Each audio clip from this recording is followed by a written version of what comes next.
All right, guys. So now I will start with the next question.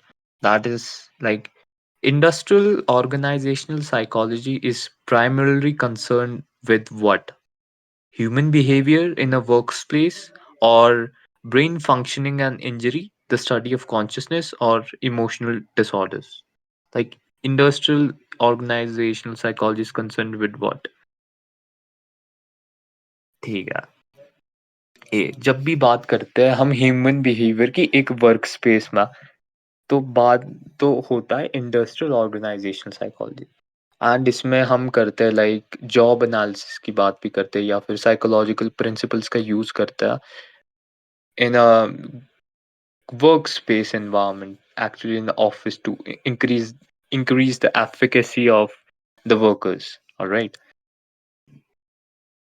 Now the next thing is which branch of psychology focus on the relationship between brain and behavior?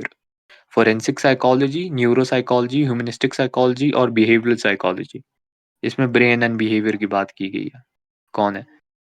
Neuropsychology. ठीक है, तुम समझ पा रहे हो मतलब concepts को पकड़ रहे हो तुम.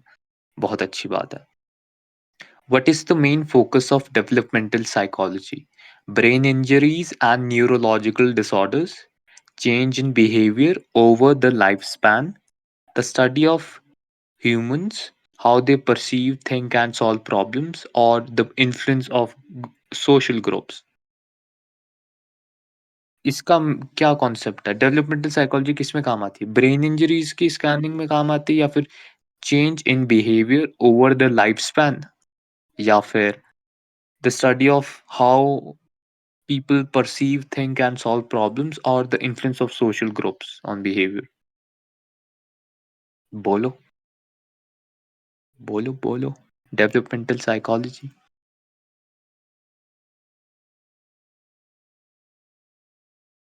कोई बात नहीं, कोई बात नहीं. या सो आंसर इसका बी है. बिल्कुल ठीक बोल रहे हो आप. बी मीन्स एक आदमी का बिहेवियर, उसकी थिंकिंग, उसके इमोशंस कैसे चेंज हो रहे हैं ओवर द लाइफ स्पैन. ठीक है. डेवलपमेंटल साइकोलॉजी ये स्टडी करती है. अच्छा, which psychology apply psychological theories to legal issues? Sports psychology, clinical psychology, forensic psychology या फिर हेल्थ साइकोलॉजी? इसमें लीगल इश्यूज में हम साइकोलॉजी को यूज करते हैं. ठीक है, forensic psychology is the correct answer. जब भी हम बात करते हैं साइकोलॉजी या फिर क्रिमिनल सिस्टम की, तो हमेशा फोरेंसिक साइकोलॉजी का नाम आता है या फिर साइकोलॉजिकल प्रिंसिपल का यूज़ करते हैं हम यहाँ. अच्छा, हमने कल स्कूल्स भी पढ़े थे ना, तो मैं थोड़ी तुम्हारे को स्कूल्स के बारे में पूछता हूँ. Like first question is William would ने जो स्कूल फाउंड किया था, उसका नाम क्या है? उसका नाम क्या है? लाइक बिहेवियरिज्म, फंक्शनलिज्म, साइकोएनालिसिस या फिर स्ट्रक्चरलिज्म? बच्चों वाला क्वेश्चन है. ठीक है. Next thing is which school of thought in psychology focus on observable behavior and not on mental processes? Which school of psychology? Like Gestalt, humanistic behaviorism या फिर cognitive?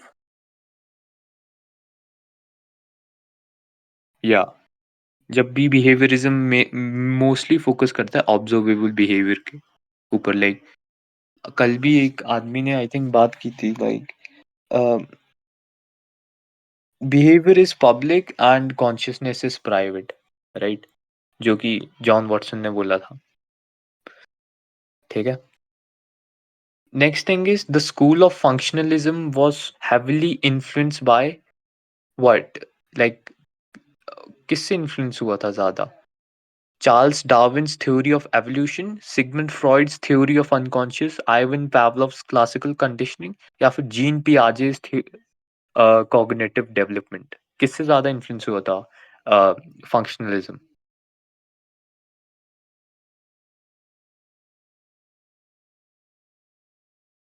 No, no, no, no. जब जो हमारा functionalism है ना, functionalism सबसे ज़्यादा influence हुआ था किससे? चार्ल्स डार्विन से। चार्ल्स डार्विन में जो थ्योरी ऑफ एवोल्यूशन की बात की गई थी, और इन्होंने बात की थी नेचुरल सिलेक्शन की। लाइक कैसे एक ऑर्गेनिज्म अडाप्ट करता है एक इन्वायरमेंट में, जितने ज़्यादा उसमें अडेप्शन होगी उतनी ज़्यादा उसके चांसेस बन जाएगी कि वो अपने इन्वायरमेंट के अकॉर्डिंग अडाप्ट कर पाए। ठीक है, so keep this in mind. Like who is considered to be the father of psychoanalysis? Psychoanalysis का कौन फादर है? Carl Rogers, John Watson, Sigmund Freud या फिर B F Skinner? Who is the founder of like this one psychoanalysis? Sigmund Freud. ठीक है, चलो तुम्हारे को बेसिक कॉन्सेप्ट्स क्लियर है। बढ़िया बढ़िया, वेरी नाइस। अच्छा, यहाँ पर the gestalt school of psychology best known for what? Break down mental processes into basic elements, study of unconscious, viewing psychological phenomena as wholes, या फिर conditioned behavior through rewards and punishment. Behaviour जो ये है, nice, तुम्हारे को आ गया। Like गेस्टोल psychology की जब भी मैं बात करता हूँ, लाइक जो होलिस्टिक कॉन्सेप्ट है ना, इन्होंने ही दिया था। लाइक गेस्टोल ने बोला था कि humans have a tendency to see things as a whole, right? और कुछ गेस्टोल साइकोलॉजिस्ट तुम्हारे को याद रखने हैं, लाइक 6 गेस्टोल साइकोलॉजिस्ट है actually. Like first 3 are like Max Wertheimer, Kurt Koffka and Wolfgang Kohler, right? And इन्होंने भी बहुत सिग्निफिकेंट कॉन्ट्रीब्यूशंस दिए थे। एंड अदर्स है जैसे कर्ट लुइन जो कि फादर ऑफ सोशल साइकोलॉजी है, वो भी गेस्टोल साइकोलॉजी का पार्ट है। या फिर फ्रिट्ज हेइडर है। फ्रिट्ज हेइडर ने दिया था कॉन्सेप्ट ऑफ बैलेंस शीट्स, जो कि तुम इंटरपर्सनल अट्रैक्शन में पढ़ोगे। सो वहाँ पर इन्होंने ये भी गैस्ट्रोल साइकोलॉजी से बिलोंग करता है। And also another, there is Solomon Asch. एक कंफॉर्मिटी होती है ना, conformity. You know what is conformity? Do you guys know what is conformity? Conform हो जाना क्या होता है? What do you mean by conformity? Simple as that. What do you mean by conformity? Google मत करना प्लीज ये शब्द। Google से कोई कॉपी पेस्ट ना कर दो, ऐसी अपनी लैंग्वेज में बता दो क्या होती है कंफॉर्मिटी। एग्री करना। हाँ, चलो। कंफॉर्मिटी होती है लाइक तुम ना, जो दूसरे बोल रहे तुम बस अग्री कर रहे हो उस पे। सिंपल सी बात ये है, जो भी दूसरा बोल रहा है या फिर एक ग्रुप कर रहा है, कहीं ना कहीं तुम पीयर प्रेशर में आके वो चीज कर रहे हो। ठीक है, तुम्हारे ग्रुप बोल रहे हैं, फॉर एग्जाम्पल 6 लोगों ने हाथ खड़े किए हैं और तुमने भी हाथ खड़ा कर दिया अपनी क्लास में, क्योंकि उन 6 ने भी किया है, राइट? एक आदमी ने आंसर दिया एंड उसके अकॉर्डिंग 6 लोगों से पूछे कि ये आंसर सही है? हाँ, वो बोल रहे हैं हाँ सही है, तो तुम भी सही कर लेते हो, राइट? ये होती है कंफर्मिटी। सो सोलोमन आश ने कंडक्ट किया था एक एक्सपेरिमेंट कंफर्मिटी के ऊपर, ये भी हम बाद में पढ़ेंगे, ये सोशल साइकोलॉजी का पार्ट है। Confirmation bias. कंफर्मेशन बायस ये नहीं होता, कंफर्मेशन बायस होता है कि हम ना लोगों के फर्स्ट इम्प्रेशन या फिर कुछ फर्स्ट इंफॉर्मेशन होती है ना किसी भी चीज के बारे में, उसके ऊपर हम ज्यादा बिलीव कर लेते हैं रेदर देन जो कि बाद की इंफॉर्मेशन। ये होती है कंफर्मेशन बायस। या फिर कंफर्मेशन बायस की एक और इंटरप्रिटेशन है, लाइक हम जो हमारे पास इंफॉर्मेशन है ना चीजों की, हम उसके ऊपर ज़्यादा बिलीव करता है एंड बाकी जो इन्फॉर्मेशन हमारे बिलीव्स के साथ मैच नहीं होती ना, हम उसको छोड़ देते हैं। ये भी एक इंटरप्रिटेशन है। दो डेफिनेशंस है एक्चुअली कंफर्मेशन बायस। मतलब जो इन्फॉर्मेशन हमारे को पता है ना, हम बस उस पे ही बिलीव करते हैं एंड बाकी इन्फॉर्मेशन को हम इग्नोर कर देते हैं। This is something known as confirmation bias. Alright. अच्छा, तो नेक्स्ट क्वेश्चन पर आता हूँ मैं। Like, who is known as the father of behaviorism, believing that all behaviors are learned? Carl Jung, John B. Watson, Sigmund Freud, or Abraham Maslow, who is known as the father of behaviorism? ठीक है, John B Watson. ठीक है, very good, very good. अच्छा, which school of psychology used observation as a method of studying mental processes? ठीक है, उन्होंने observation का method किसने यूज किया था, कौन से स्कूल ऑफ साइकोलॉजी में? बिहेवियरिज्म, स्ट्रक्चरलिज्म, फंक्शनलिज्म या फिर साइकोएनालिसिस, जिसमें ऑब्जर्वेशन यूज किया था? No no no no no, behaviourism नहीं है। बिहेवियरिज्म, हाँ, बिहेवियरिज्म में एक्चुअली बिहेवियर ऑब्जर्वेशनल लर्निंग की बात तो करी है, पर जो मेथड यूज हुआ है वो फंक्शनलिज्म में हुआ। फंक्शनलिज्म में मेथड ऑब्जर्वेशन का यूज हुआ है। Alright, you have to keep this in mind. उसमें बिहेवियरिज्म में तो लर्निंग तीन टाइप ऑफ कंडीशनिंग बताई है, like classical conditioning, operant conditioning और ऑब्जर्वेशनल लर्निंग, राइट? लेकिन जब ऑब्जर्वेशनल मेथड की बात करता हूं मैं, जो कि एक रिसर्च मेथड है, ठीक है, वो फॉल अंडर करता है फंक्शनलिज्म में। Alright, you have to keep this in mind. Next चीज है, cognitive psychology emerged as a reaction against humanistic psychology, behaviorism, gestalt psychology या फिर psychoanalysis? cognitive psychology किसका रिएक्शन थी? किसके रिएक्शन, किस स्कूल के रिएक्शन के अगेंस्ट ये बनी?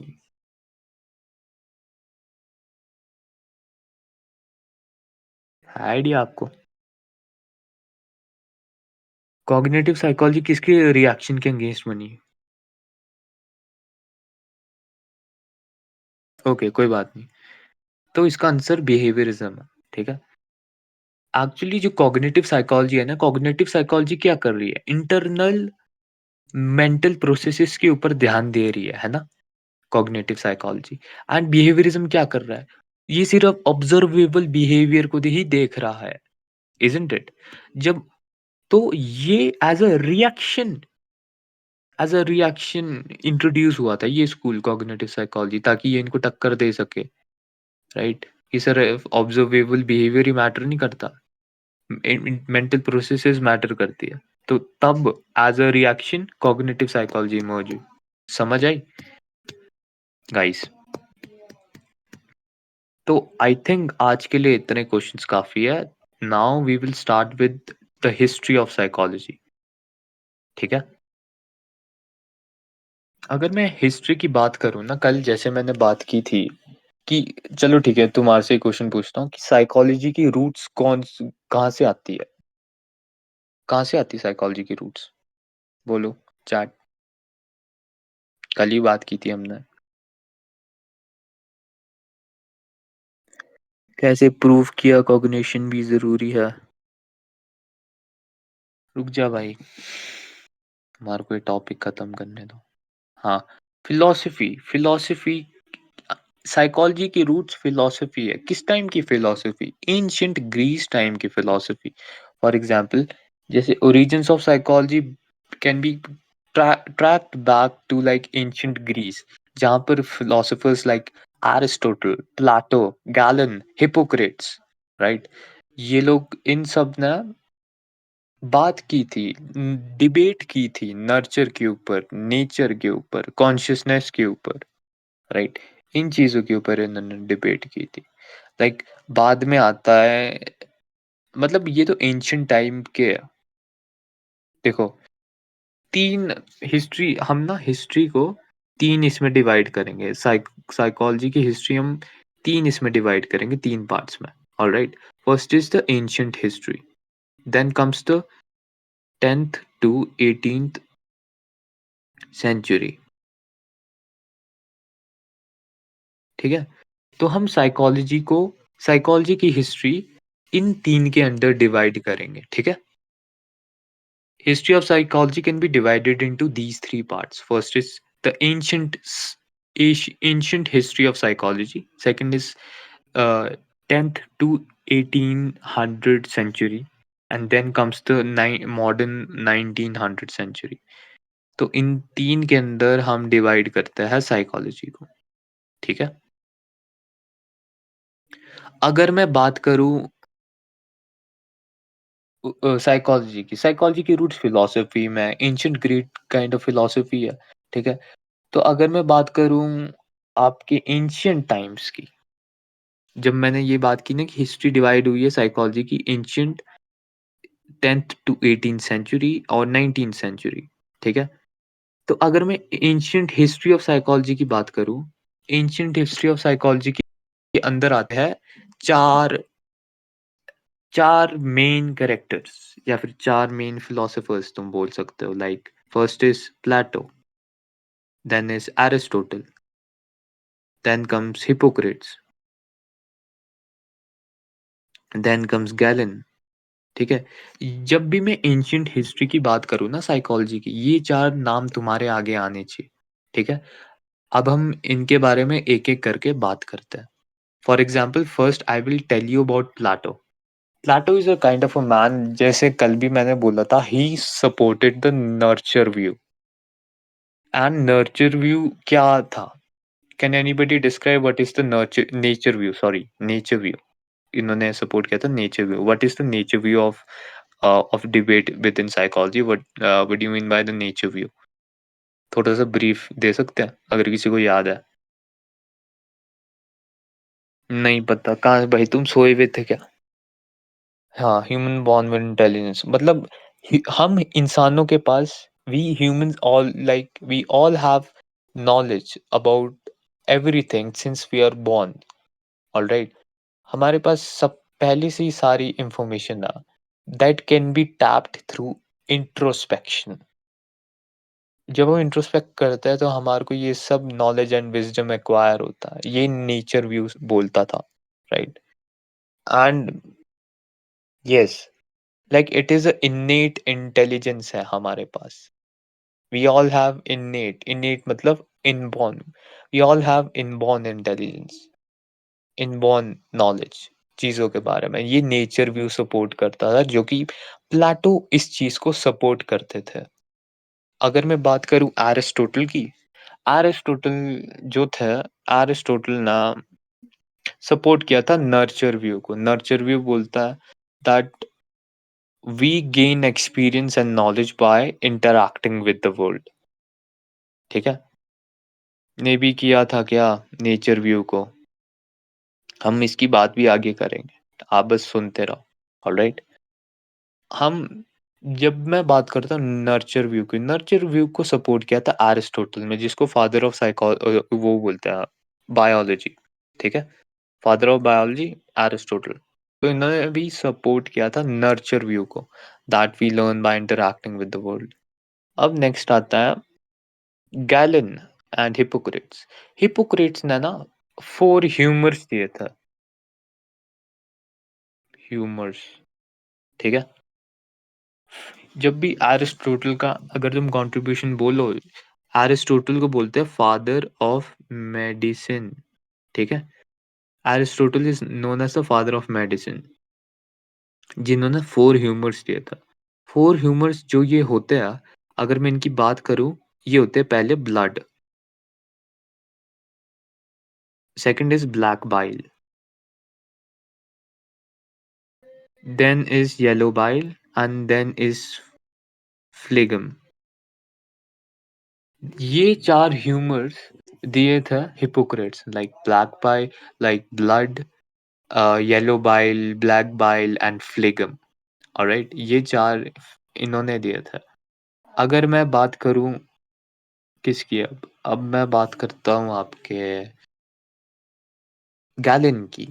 गैलिन ने 4 टेम्परामेंट्स दिए थे। गैलिन ने 4 टेम्परामेंट्स दिए थे कि कितने बच्चे हैं। नहीं भाई, मुझे नहीं पता हिप्पो एरिस्टोटल के कितने बच्चे थे। तो ये जो अभी मैंने बात की ना 4 ह्यूमर्स की, गैलिन ने क्या किया? गैलिन ने बस ये 4 ह्यूमर्स को 4 टेम्परामेंट्स में डिवाइड कर दिया, ठीक है? 4 टेम्परामेंट कौन से? सैंग्विन, कॉलरिक, मेलांकोलिक एंड फ्लेगमेटिक, ठीक है? ये चारों में डिवाइड कर दिया था, ऑलराइट? किसने किया डिवाइड? लाइक गैलन ने इन जो ये मैंने 4 ह्यूमर्स की पहले बात की थी ना, जो कि हिप्पोक्रेट्स ने दिए थे, वो गैलन ने डिवाइड कर दिए थे इन 4 टेम्परामेंट्स। लाइक अगर मैं ब्लड की बात करूँ, blood refers to sanguine temperament. Black bile refers to कौन सा temperament? Uh, melancholic temperament. Yellow bile refers to choleric temperament. Phlegm refers to phlegmatic temperament. Temperament क्या होता है? टेम्परामेंट होता है स्टेट ऑफ माइंड। तुम्हारी दिमाग की कैसी अभी स्थिति है, like what is your mindset, ठीक है? एंड इसकी भी कुछ कैरेक्टरिस्टिक्स है, लाइक सैंग्विन लोग ज्यादा चेयरफुल होते हैं, हैप्पी होते हैं। कॉलरिक लोग ज्यादा इरिटेबल हो जाते हैं, जल्दी से जल्दी इरिटेट हो जाते हैं ये लोग। मेलांकोलिक लोग फालतू के मतलब सैड रहते हैं ये बिना किसी ज्यादा रीजंस के। जो फ्लेगमेटिक लोग, सॉरी, मेलांकोलिक लोग होते हैं। और फ्लेगमेटिक लोग पीस पसंद करते हैं ज्यादा, like they live much in rationality. Repeat करोगे फर्स्ट वाला? फर्स्ट वाला है लाइक सैंग्विन। सैंग्विन एक टेम्परामेंट है और इसका ह्यूमर है ब्लड, ठीक है? और ये ज्यादा चेयरफुल लोग होते हैं, ठीक है?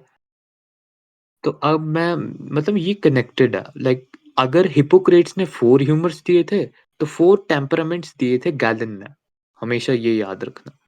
और जो इन्होंने सबसे पहले फोकस किया था नर्वस सिस्टम के ऊपर, ये ही थे वो गैलन, जिन्होंने सबसे पहले फोकस किया था नर्वस सिस्टम के ऊपर। Like he studied about the nervous system, ठीक है? गैलन ने। अब ये थी, ये 4 आए सिर्फ किस में? ये किसके अंडर फॉल हुए? ये चारों फॉल अंडर हुए आपके एंशिएंट हिस्ट्री के अंदर फॉल हुए, ठीक है? अब बात करते हैं नेक्स्ट 4 की। नेक्स्ट 4 आते हैं हमारे 10th टू 18th सेंचुरी के अंदर। 10th टू 18th सेंचुरी के अंदर 4 और आए थे, 4 और साइकोलॉजिस्ट आए थे। Like first is Thomas Hobbes, Hobbes. तो थॉमस हैबिस जो फर्स्ट बंदा था, and another is René Descartes. Then comes is your, you know, John Locke. Then lastly comes your Jean Jacques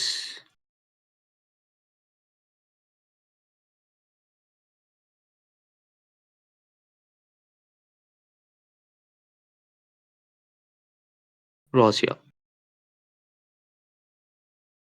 alright?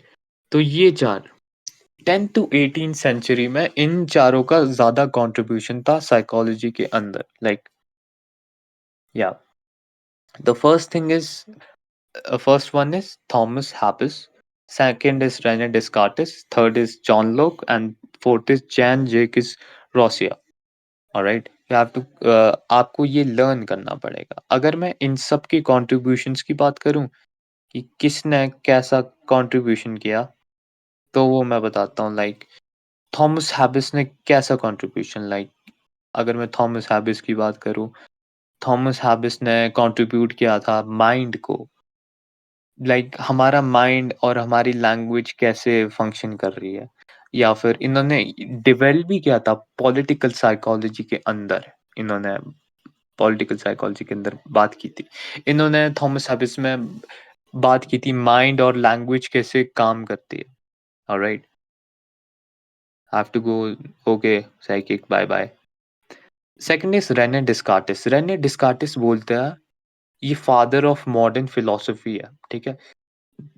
इन्होंने बोला था कि माइंड और बॉडी दोनों सेपरेट है और इंडिपेंडेंटली एक्ट करती है, ठीक है? They said Rene Descartes argued for the complete distinction between the nature of mind and body, posting that each could exist independently. दोनों माइंड और बॉडी एग्जिस्ट करती है इंडिपेंडेंटली, ठीक है?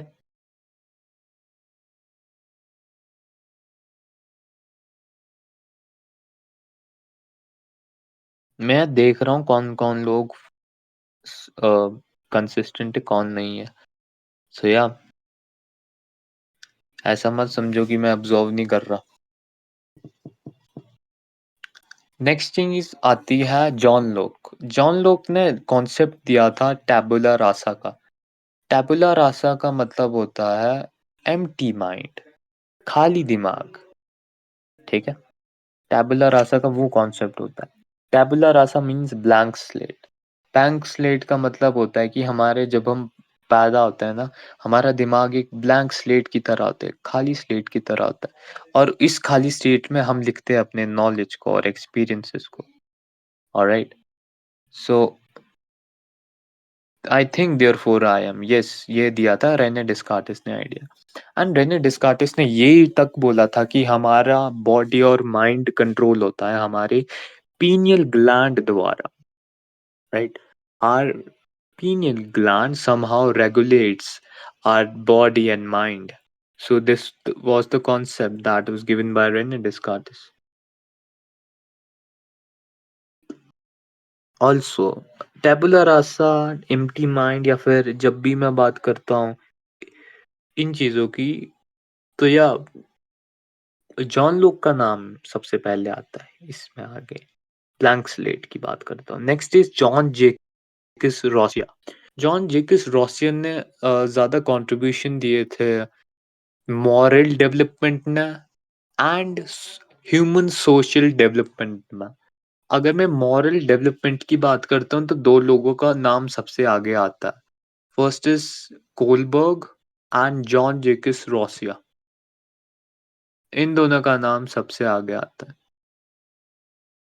John Jacques Rousseau and Kohlberg, right? हम इनकी बात भी करेंगे कि मॉरल डेवलपमेंट क्या होती है। So yeah we have to keep this in mind.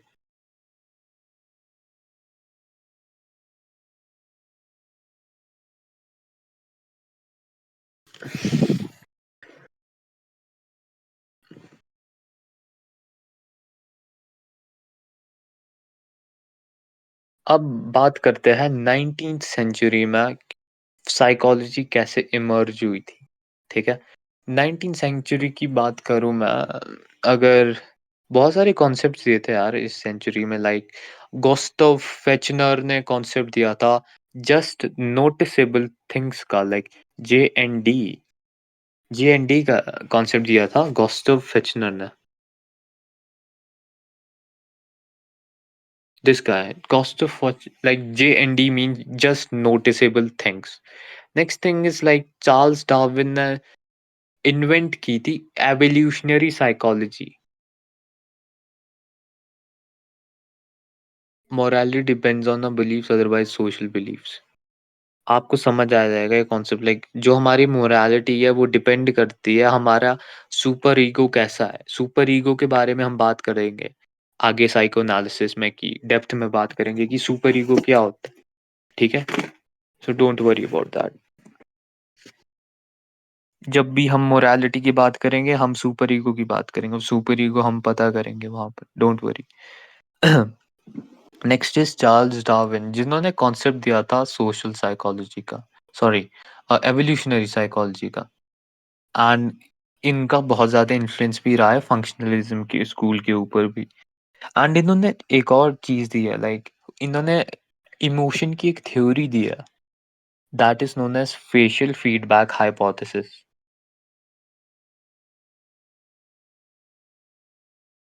Super ego, yes, super ego evolutionary psychology किसने दी है? चार्ल्स डार्विन ने। ऑलराइट, नेक्स्ट थिंग आता है एक कॉग्निटिव डेवलपमेंट जो कि जीन पियाजे ने दी थी। उसके अंदर एक सोशियो कल्चरल थ्योरी है ठीक है? तो लियो वाइगॉट्स्की ने दी थी वो। आई नो अभी थोड़ा वियर्ड लगेगा सुनने में तुम्हारे को ये सारे नए-नए psychologist, but yeah it will help you in future. Like Leo Vygotsky ना सोशियो कल्चरल थ्योरी दी थी within a, within the cognitive psychology, ठीक है? याद है?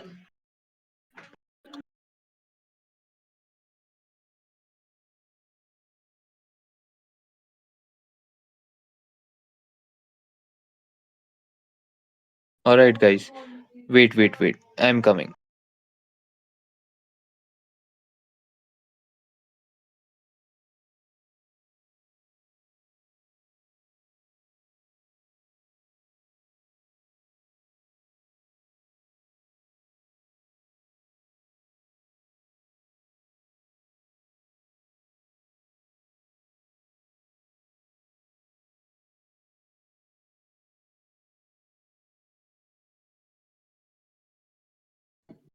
Okay, so next psychologist, if I talk about one is like Dorothea Dex.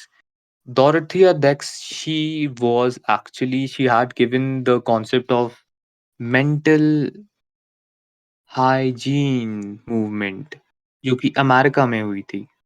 America में एक mental hygiene movement हुई थी एंड मेंटल हाइजीन मूवमेंट को कॉन्सेप्ट दिया था डोरोथिया डेक्स ने।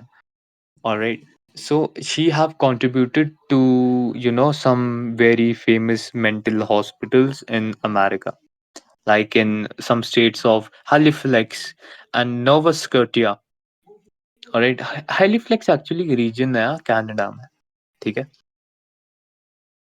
मेंटल हाइजीन भी होती है, यस मेंटल हाइजीन भी होती है, सिर्फ तुम्हारे फिजिकल हाइजीन नहीं होती, सिर्फ मेंटल हाइजीन भी होती है, ठीक है? हम इसकी बात भी करेंगे। Next thing is William James, जो फर्स्ट कोर्स ऑफ साइकोलॉजी है ना, इन्होंने दिया था। Like William James have given the first course of psychology, alright? और विलियम वुंड ने फर्स्ट लैबोरेटरी साइकोलॉजी की एस्टैब्लिश की थी लिप्जिग जर्मनी ने। किसने थ्योरी दी थी? ये थ्योरी नहीं है, ये एक मूवमेंट है, ठीक है? मेंटल हाइजीन मूवमेंट इंट्रोड्यूस की थी डोरोथिया डेक्स ने।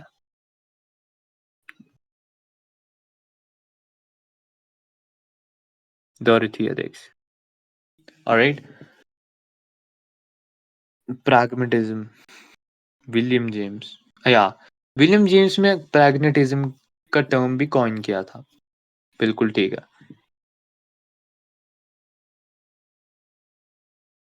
जो फर्स्ट कोर्स ऑफ साइकोलॉजी है वो विलियम जेम्स ने इंट्रोड्यूस किया था 1875 में, एंड फर्स्ट लैबोरेटरी साइकोलॉजी कहाँ एस्टैब्लिश हुई थी? जर्मनी, लिप्जिग में, ऑलराइट? अगर मैं जब मैं मेमोरी की बात करता हूँ ना, मेमोरी का जो who is known as the father of memory की अगर मैं बात करूँ, वो होता है Hermann Ebbinghaus. Hermann एबिंगॉस।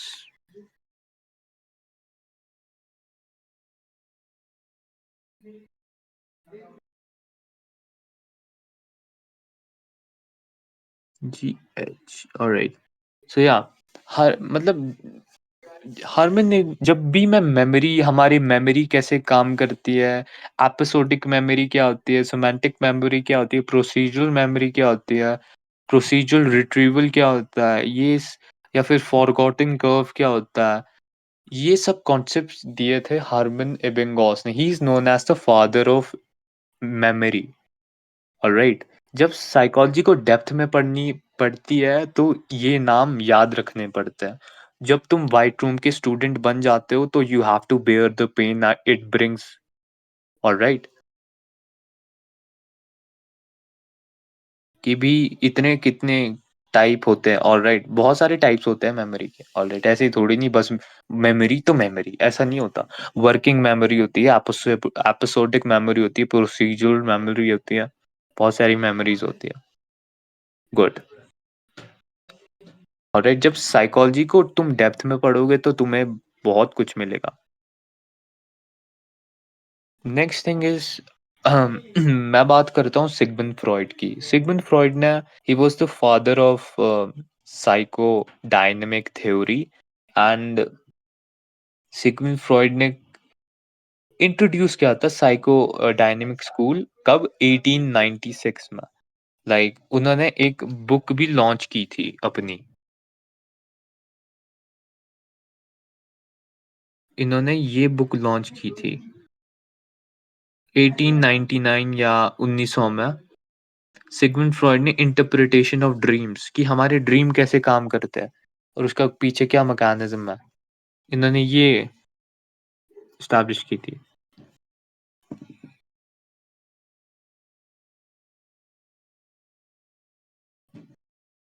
Next thing is E B Titchener. ठीक है, ईबी टेचनर ने कॉन्सेप्ट जो कि ये कौन है, ईबी टेचनर की बात करूं मैं। ईबी टेचनर ना एक्चुअली ये है विलियम वुंड के student.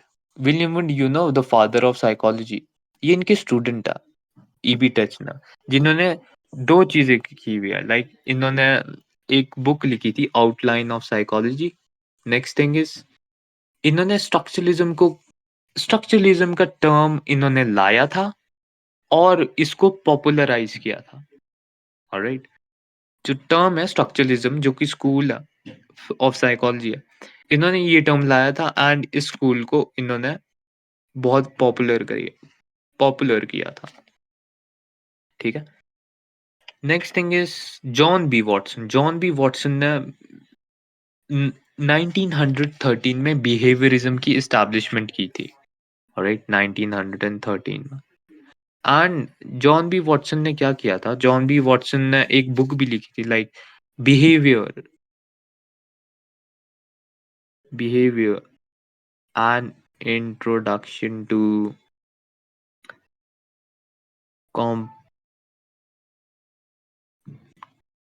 Competitive psychology, comparative psychology, right. ये बुक इन्होंने लॉन्च की थी। इस बुक की ही वजह से बिहेवियरिज्म के कॉन्सेप्ट्स फील्ड पे आए हैं। ठीक है, ये बिहेवियर इन्हें जॉन बी वॉटसन ने दी थी। अगर मैं इंडिया की कॉन्टेक्स्ट की बात करूं कि इंडिया में कैसे लॉन्च, कब साइकोलॉजी आई, इंडिया में साइकोलॉजी आई 1916 में, like in 1916। and like who is known as the father of psychology in India? अगर मैं father of psychology in India की बात करूं, वो है एन सेन गुप्ता। इन्होंने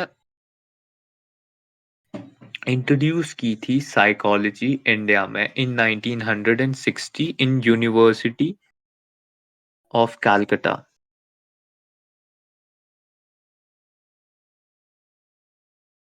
ठीक है, 1900 1916 भाई, गलत क्या बोल रहे हो भाई तुम, 1916। सो इन्होंने एन सेन गुप्ता में 1916 में यूनिवर्सिटी ऑफ कैलकटा में क्या किया था, इंट्रोड्यूस की थी साइकोलॉजी को बाय, मतलब फर्स्ट साइकोलॉजी की लैब इस्टेब्लिश की थी। ऑलराइट, इन्होंने फर्स्ट साइकोलॉजी की लैब इस्टेब्लिश की थी यहाँ पर। You have to keep this in mind. And इन्होंने 1925 में क्या किया था, इन्होंने इंट्रोड्यूस कराया था आईपीए को। आईपीए क्या है, इंडियन साइकोलॉजिकल एसोसिएशन। ऑलराइट, ये 1935 में आया था, 25 में आया था इंडिया में। Alright, next thing is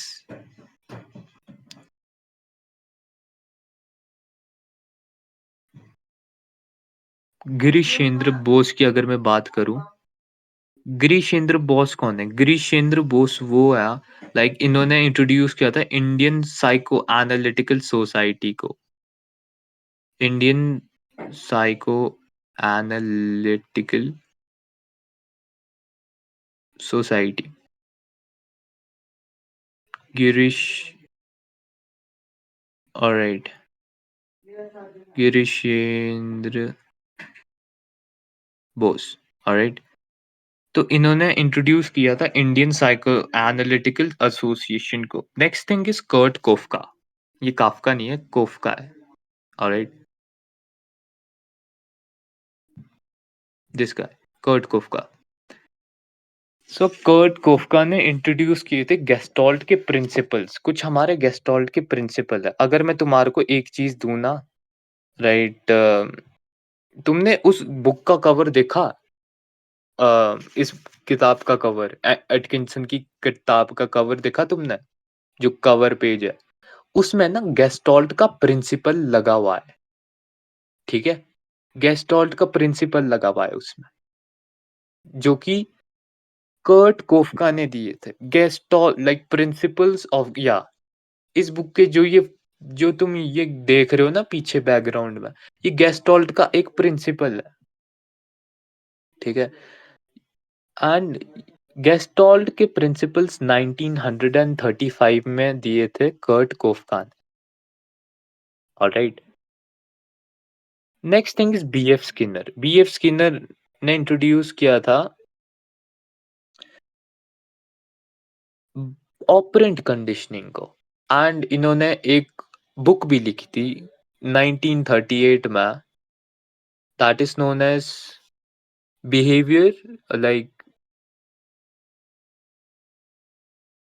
the behaviour of organisms.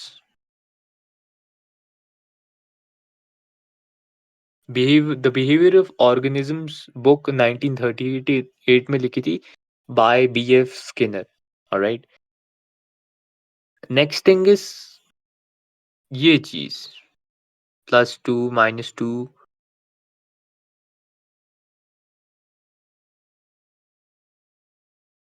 Magic number की बात करते हैं हम। मैजिक नंबर किसने दिए था? ऑलराइट, मैजिक नंबर होता है, मैजिक नंबर है 7, ठीक है? लोग बोलते हैं ना 7 लकी नंबर होता है, तो मैजिक नंबर तुम 7 सोच लो, ठीक है? अब 7 -2 +2, ये है मैजिक। ये है मैजिक नंबर का कमाल। जो ये एक, अब हम इसका जो कॉन्सेप्ट है, हम इसकी भी बात बाद में करेंगे, ठीक है? कि व्हाट इज दिस 7 + 2 -2 का जो कॉन्सेप्ट है, हम ये मेमोरी के अंदर बात करेंगे।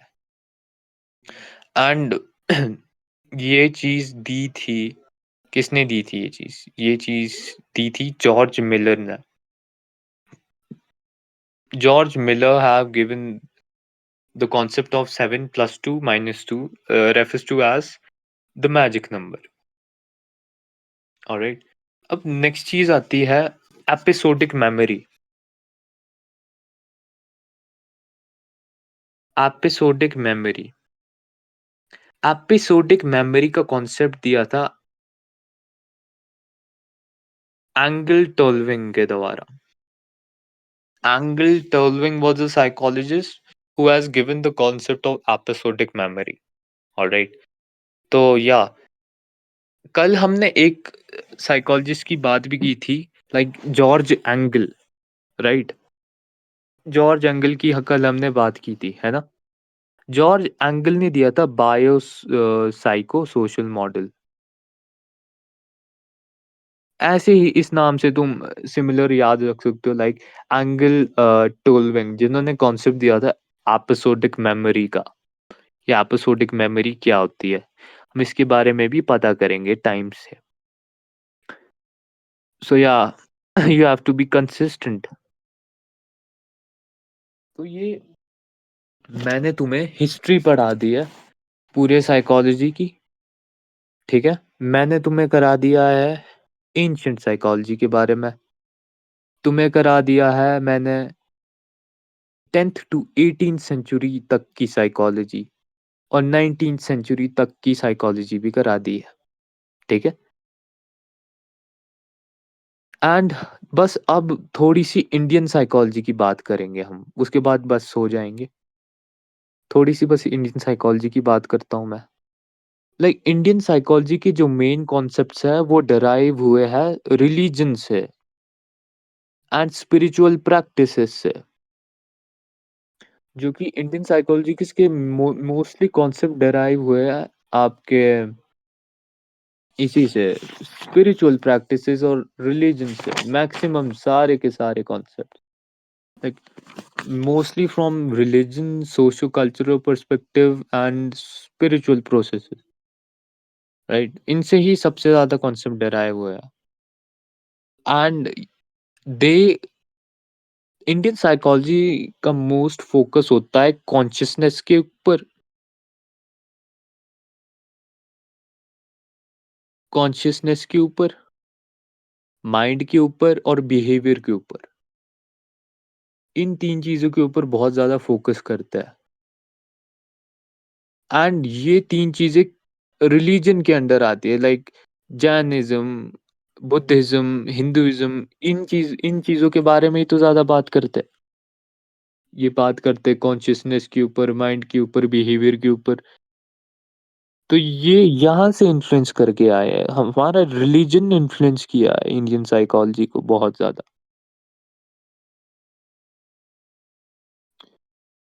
और इंडियन साइकोलॉजी बोलते हैं कि इंडियन साइकोलॉजी की रूट्स ना कहाँ है, वैदिक पीरियड में। वैदिक पीरियड था ना जब, पुराने टाइम में, वहां से है इंडियन साइकोलॉजी की रूट्स। तो जो वेस्टर्न साइकोलॉजी है उसकी रूट्स कहाँ है? अभी मैं हमने बात की थी वेस्टर्न साइकोलॉजी की, जनरल साइकोलॉजी, उसकी रूट्स कहाँ है? बताओ। अभी हमने बात की थी। अच्छा, अमेरिका, लाइक नहीं अमेरिका नहीं, मतलब एंशियंट रूट्स बताओ। What are the ancient roots of western psychology? हमने अभी बात की थी। साइकोलॉजी की रूट्स कहाँ है? Very simple. स्टार्टिंग में जब हम हिस्ट्री की साइकोलॉजी या ग्रीक, ग्रीक या एंशियंट, राइट, एंशियंट ग्रीस की हम बात करेंगे, राइट? एंशियंट ग्रीस या फिलोसफी से आता है ना कॉन्सेप्ट साइकोलॉजी का। किस टाइम की फिलोसफी? एंशियंट ग्रीक टाइम की philosophy. Keep this in mind. लेकिन इंडियन साइकोलॉजी की रूट्स है वैदिक पीरियड में। वेस्टर्न साइकोलॉजी की रूट्स है फिलोसफी में, एंशियंट ग्रीस टाइम की फिलोसफी। अब मैं बात करूंगा कुछ साइकोलॉजिस्ट की, लाइक फर्स्ट से Jadunath Sinha.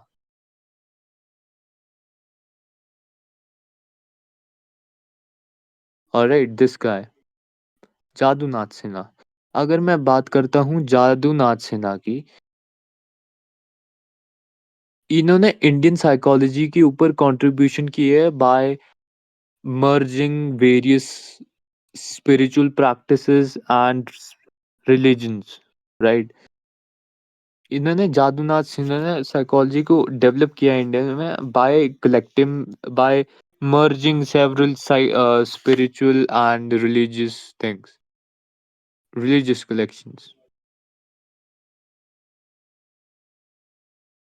Next things,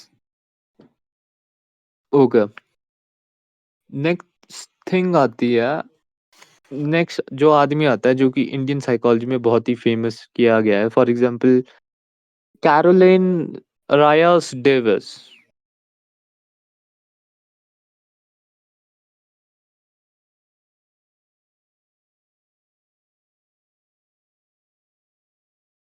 this, she actually, इन्होंने क्या किया था, इन्होंने इंडियन साइकोलॉजी में कंट्रीब्यूशन कैसे किया था, इन्होंने एक्सप्लोर किया था बुद्धिस्ट साइकोलॉजी को।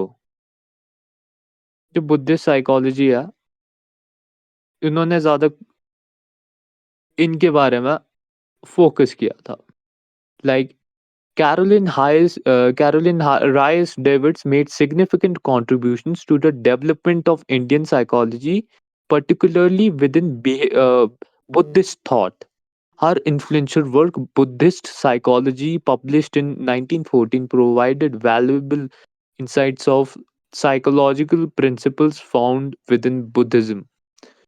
ठीक है? बुद्धिस्ट साइकोलॉजी मतलब जो एक रिलिजन है ना बुद्धिज्म, उसमें कैसे साइकोलॉजिकल कॉन्सेप्ट्स यूज़ हो रहे हैं, समझ रहे हो? उसमें कैसे साइकोलॉजिकल कॉन्सेप्ट्स यूज़ हो रहे हैं। फॉर एग्ज़ाम्पल बुद्धिज्म में कॉन्सेप्ट निर्वाणा का या फिर मध्य मार्ग का या फिर मेडिटेशन या माइंडफुलनेस या विपासना का, तो उसमें कैसे साइकोलॉजिकल कॉन्सेप्ट्स को यूज़ कर रहे हैं। तो कैरोलिन रायस डेविड्स का मोस्टली काम यही था with in the Buddhist psychology. Next comes is like Hans Jacobs and Geraldine Coster. तो इन दोनों का मोस्टली काम यही था लाइक ईस्ट और वेस्ट की साइकोलॉजी पर्सपेक्टिव को देखते थे ये। जो ईस्टर्न मतलब ये they did a analysis of eastern psychology and western psychology perspectives कि ईस्टर्न साइकोलॉजी वाले क्या बोल रहे हैं और वेस्टर्न वाले क्या बोल रहे हैं। ठीक है? Like Jacob explored, like Hans Jacob explored the potential synchronous between Western psychotherapy and Hindu spiritual practices जो कि वेस्ट में ना साइकोथेरेपी होती है and in like east side में हिंदू हिंदू की स्पिरिचुअल प्रैक्टिसेस होती है। तो इन्होंने कुछ सिमिलैरिटीज देखी दोनों में। ठीक है? वेस्ट और ईस्ट में इन्होंने analyse they both did the analysis between the Western and the Eastern psychological concepts.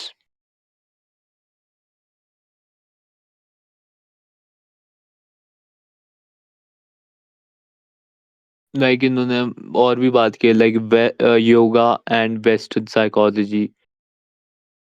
अगर मैं हांस जेकब की बात करूं, इन्होंने मोस्टली बात की गई है ही explored the ideas of you know western psychotherapy and Hindu spiritual practices कैसे मर्ज हो रही है लाइक कैसे इन दोनों में सिमिलैरिटीज है एंड कोस्टर का मोस्ट फॉर्म यही तक है like yoga and western psychology कैसे कनेक्ट हो रही है। Next is Swami Alakananda, Akhilananda alright this guy. इनका मोस्टली कंट्रीब्यूशन रहा है as a bridge between Hindu philosophy and western psychology. जो कि हिंदूज की फिलॉसफी थी ना, Hindu philosophy and western psychology. Alright, इन दोनों के बीच में इन्होंने ब्रिज किया, मतलब इन्होंने बांधा दोनों को, हिंदू फिलॉसफी को भी एंड वेस्टर्न साइकोलॉजी को भी। स्वामी अखिलानंदा ने। ऑलराइट, सो इफ आई मतलब इन दोनों को अगर मैं मतलब बोलूं, इंडियन साइकोलॉजी को, इंडियन साइकोलॉजी मोस्टली फोकस करता है स्पिरिचुअल प्रैक्टिसेस के ऊपर या फिर रिलीजन के ऊपर या फिर सोशो कल्चरल एस्पेक्ट होता है साइकोलॉजी का। लाइक ये ज़्यादा फोकस करता है कॉन्शियसनेस के ऊपर, माइंड के ऊपर, बिहेवियर के ऊपर एंड कॉन्शियसनेस। लाइक ये सब चीज़ें इन्फ्लुएंस हुए हमारे हमारे रिलीजन से लाइक जैनिज्म, बुद्धिज्म, हिंदुइज्म, इन सब में कॉन्शियसनेस, चेतना, दिमाग और मन की बात की गई है, हमारे चरित्र की बात करी है, राइट? एंड जैसे अभी मैंने बात की like various psychologist like Jadunath Sinha, जिन्होंने बहुत ही सारी इंटीग्रेशन की थी western sorry spiritual practices and religion है जो इंडिया में, इन्होंने ये कंट्रीब्यूशन किया था इंडियन साइकोलॉजी में by merging and synthesising the spiritual practices and the religion in India and religious teaching too. Another one is like uh, this one. Caroline Ryas Davids. She have mostly contributed to the Buddhist psychology, like Buddhism में कैसे psychological concepts को use किया जा रहा है. Next is Hans Jacobs and this one like Gerdine Coaster. Like Hans Jacob का mostly concept यही था, जैसे वेस्टर्न साइकोथेरेपी और Hindu practices, Hindu spiritual practices कैसे कनेक्ट कर रही है एक दूसरे को, राइट. एंड जो कोस्टर था, कोस्टर ने यही बताया कैसे योगा और वेस्टर्न साइकोलॉजी कनेक्ट कर रही है एक दूसरे को. Then last comes is Swami Akhilananda, that like he bridge the gap between both Hindu philosophy and Western psychology. And Hans Jacob and Gerdline Coaster का ये भी था, like they did a comparative analysis of both Eastern and Western psychology. तो आज के लिए इतना ही guys. I think you enjoyed the session. I know थोड़ा difficult है क्योंकि इतने सारे psychologists का तुम यहाँ नाम याद करना पड़ेगा. But yeah, if you want to stick with it, you have to remember all the names.